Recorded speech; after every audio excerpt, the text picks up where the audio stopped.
All right, and we're back. And in the last episode, we learned how to do the day and night cycle, which we'll be using later. But in this one, we need to learn how to put an animal, just at least one of them, because we can put multiple animals in here, but I don't have them yet. But what I did do is I went to a pack. So what you can do is go to the Fab store, and I'll show you the one I got. I went to the Fab store, and I got animal variety pack. Animal variety pack right here. And it should be free. If it's not, it's real cheap. But animal variety pack. And then you add that to your project to get the wolf that I'm working with. Because that's what we're going to be adding in today. We're going to be adding in a wolf. So this is the static mesh of the wolf that came in the project. And then right beside it is just an NPC. I told you last episode or 2 episodes ago, I was just going to duplicate my NPCs. So in order to get this wolf in here, all we got to do is, for one, import that pack. And when you get that pack, it's going to look like this. It's going to say Animal Variety Pack. Click into that pack, and you'll see the wolf. For me, it had a whole bunch of animations with it. And this is what we're going to play with. So right here in the animations folder, I'm going to right click, and I'm going to make a blend space. So animation, blend space. And in this blend space, I'm going to use the wolf skeleton. So SK wolf skeleton. And I'm going to call it wolf underscore BS. Double click into it. Now, same thing for the axis settings. So for the horizontal, call it direction. And the minimum is going to be negative 180. And the maximum is 180. And snap it to the grid. And then the vertical, we'll call it speed, and the minimum will be 0, and we'll say 600 or 500. Think about it. Do you want the wolves to be faster than the player? I would say yeah. So I'm going to say 600, right? Snap it to the grid. Now, the player is 500, so the wolves will be able to go 100 faster. Anyways, let's go ahead and fill out this. We don't have all the animations in this one. If you notice, it's not like right and backwards and all that stuff. So we'll just put what we have in there. So we'll find an idle. Idle breathe, I believe. That's pretty cool. Okay, that looks good to me. Now, for the walk, there's walk at the bottom. Put that in the middle. Now, walk right. Oh, well, RM means root motion. We don't want to use any of the RM ones because we're not using root motion. So walk, turn left. Let's put it over here, right here where it says walk, turn left. Anything past that, it'll still be this one. And walk, turn right, same with that. For that idle, you can keep that idle. Let's put all the idle at the bottom. So idle breathe, idle breathe, idle breathe, and idle breathe. Now we need to find the run. Wolf run right there. Put it at the top, and we're going to put run, turn left, and run, turn right. Okay, that's good.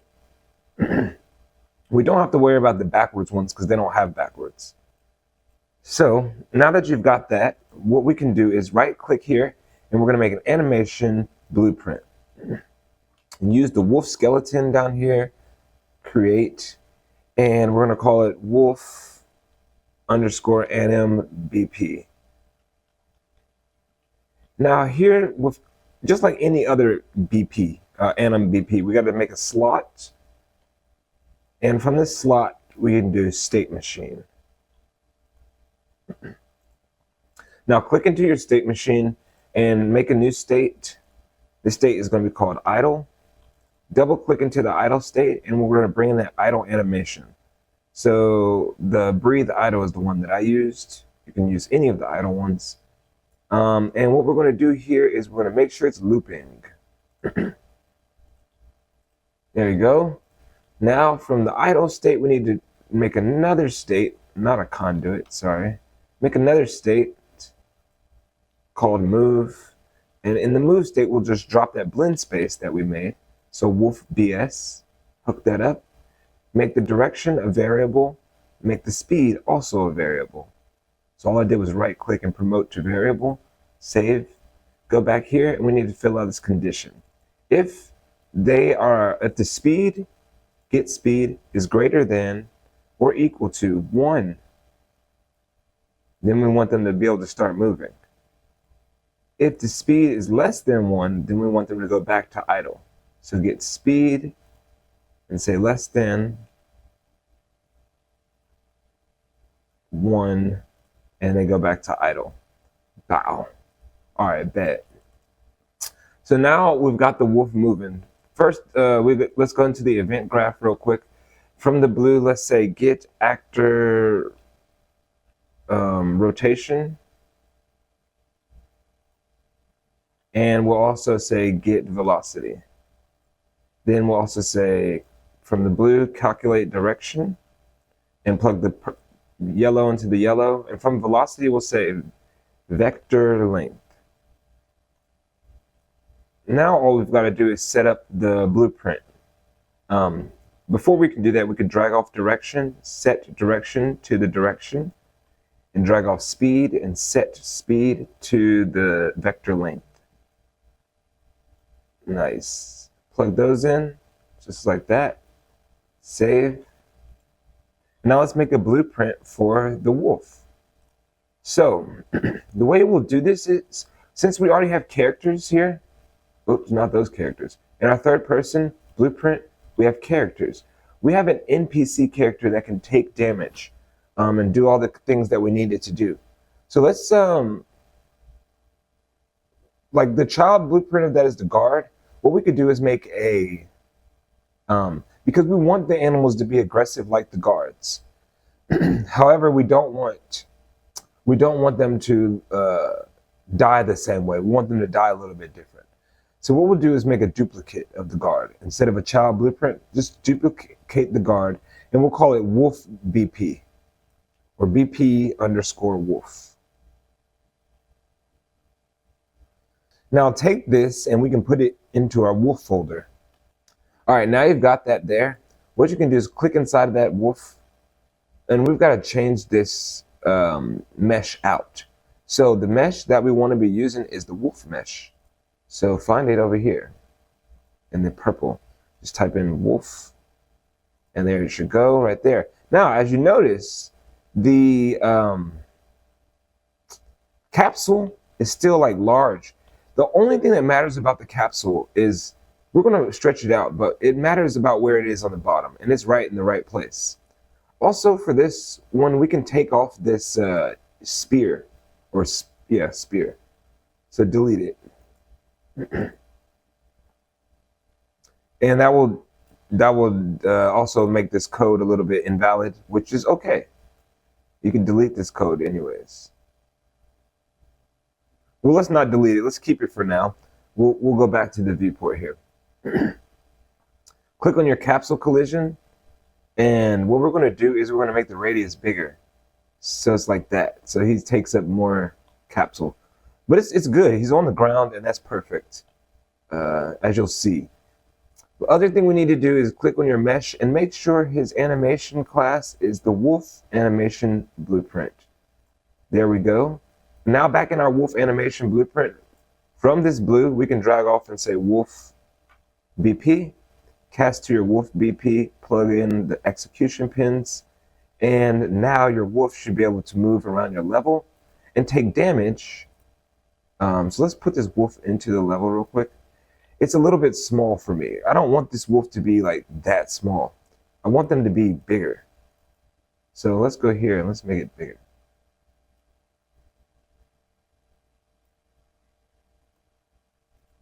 Okay.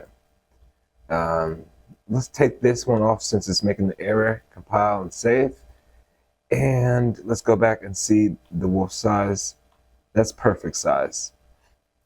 Now, the wolf also has aggressive and passive on. So you can set those too, because remember, it's a child NPC of the NPC. So let's see the wolf walking around, but let's set it to passive so it doesn't attack us, because we haven't given any attacks to the wolf yet. As you can see, now the wolf is walking around the map. This guy's trying to attack me.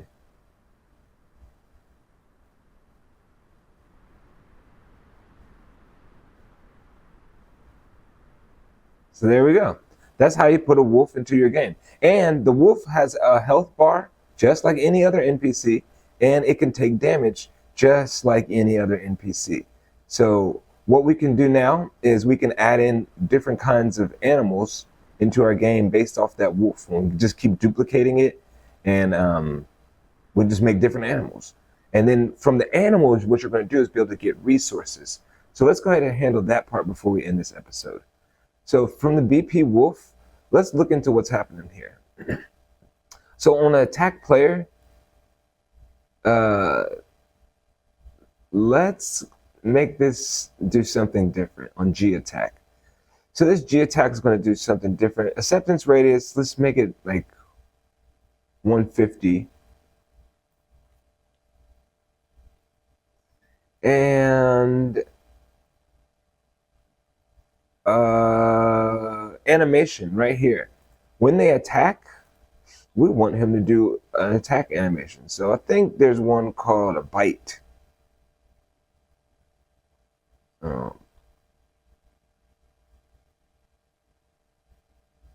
There it goes.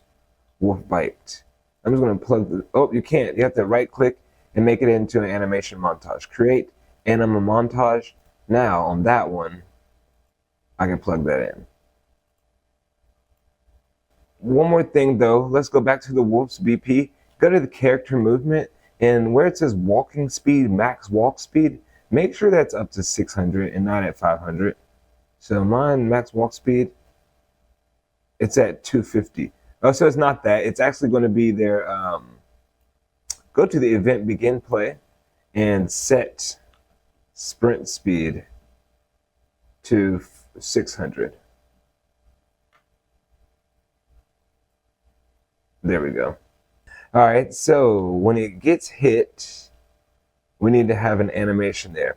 So you know what will be better? Let's go back to our NPC, content, third person, blueprints, characters, NPC. In the NPC, there's a take damage one, right? And we asked them to play an animation montage. So this is the death montage. Let's bring this one, promote it to a variable. Promote to variable. Compile and save. And we'll call it the death animation montage. And then also for the hit one, let's promote that one to a variable, and we'll call it hit anima montage. Okay, this should make it easier working with the children. So when we get down to the wolf, the hit anima montage, let's pull that up. You can pull it up by saying like override the functions. So override, actually we could just copy and paste this in here. So copy and paste your take damage function and paste it into the wolf. It's going to take damage a little different. And we'll call it something else too. We'll say override take damage. So on the left hand side, override take damage. Look for take damage. And then you're going to see event take damage. Boom. And so this will override the take damage that we got before. So when it take damage is called, it's just going to take this instead and do it. So first thing we want to do is set movements mode to nothing, get the character, do the damage. Enemy damage, let's set it to 15 because it's a wolf. Show damage, set widget. For the wolf, let's go to the viewport here. That widget is way up high. Let's bring it down lower, like right there. Okay. And then for the death animation, let's go ahead and set that. So go back to your wolf, which mine would be here in the animal variety pack animations. And there should be some kind of wolf death. Here's mine. I'm gonna right click it and make a create anima montage. And then I'm gonna plug that montage in here. And for the hit animation montage, there should be a wolf hit too. Wolf hit front. Create animation montage. And I'm going to use that one to plug in here. Delay, set movement mode, blah, blah, blah. If dead, blah, blah, blah. Bets. Okay, so let's test that out real quick. Make sure everything is working.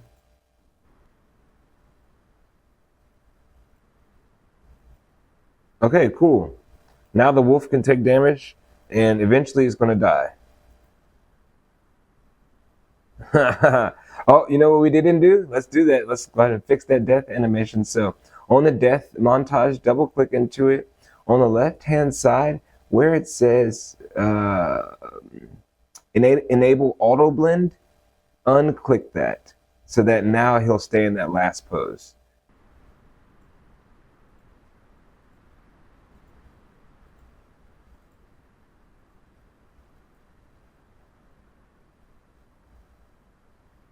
Okay. This thing is one-shotting everybody. Let's go. What about her? One-shot you?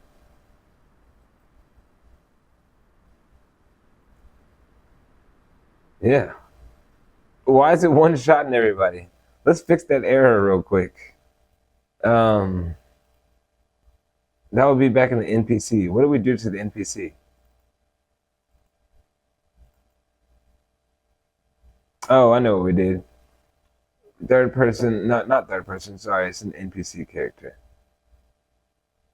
Characters, NPC. When we did the take damage, we must have switched something out here.